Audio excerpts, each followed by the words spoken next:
A new Santa Fe yesterday. I like that it kept the distance for the, I guess it's called lane assist. When I got within half a car length of the car in front of me, I don't think the car would have stopped itself all the way, which would have been good if you're that close.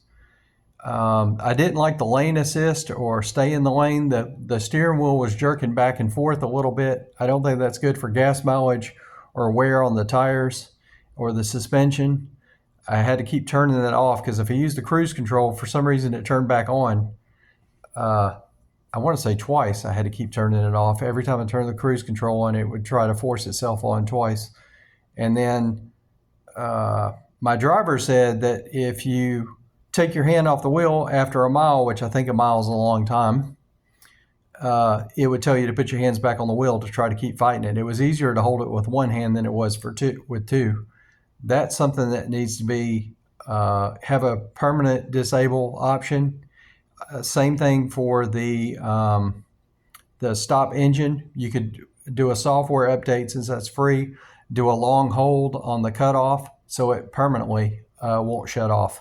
I've heard that that is an emission dodge, that it makes the battery wear out 40% faster and the engine wear out 20% faster, which is another thing that's not good. It makes me think something's wrong with the car because I've been driving way before they ever had something like that. I don't want the car to stall, period. I think there's too many knobs and buttons, bells and whistles inside the car. There's too many sensors on the outside, like for the gas cap and the tires. I don't think that's something you really need to, I mean, it's been, 80 years we didn't have that technology and it was fine. But on the inside, some of the buttons could do double duty. There's too many on the steering wheel and there's too many on the center console. The biggest thing was, I don't know if it's the way the cars are communicating with each other, if it was something psychological. Between Columbia and Newberry, which I think is a 40-mile stretch in South Carolina, there was 4 times where the cars slowed down, even though the speed limit was 60 or 70, to under 25. We almost stopped twice, and there was nothing to look at. There was no oglers. There was nothing going on the side of the road. There was no wreck. There was no car stalled. I don't know what happened as far as the technology and the psychology of the drivers, but that happened 4 times. I don't know how much of people's lives are sucked away, stuck in traffic jams, and there should be an easy fix for that. So that's a startup idea for a psychological profiler and an engineer to get together to overcome that.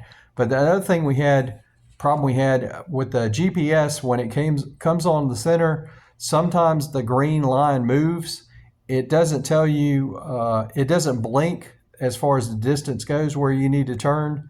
It shows a turn, not a veer, if you're going like a 45-degree angle from whatever way you're traveling instead of 90.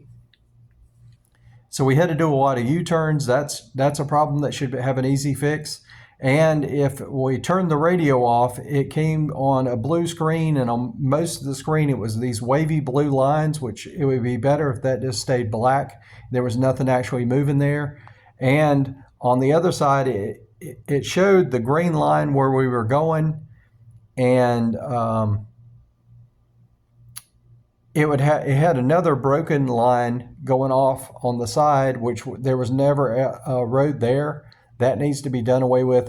That software needs to be adjusted somehow or another. I don't know exactly how to do that, but it should be an update. It should be a free, easy fix to get feedback on that with somebody that actually programs that to make a better map so people don't have to turn around and they don't miss their exits so much. I know there's been over-the-air software updates in the last few months for the newer cars, but this is a Hyundai Santa Fe. I don't know if they're all the same, but that's definitely a big issue. It wastes time, it wastes money because the lines aren't where they should be on the screen, and that information is just not transmitted well for hundreds of millions, if not billions, of people a day that rely on that technology, just what's up on the screen.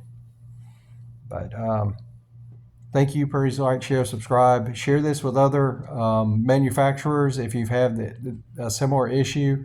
I will be sending this to probably a government agency and definitely Hyundai. Thank you.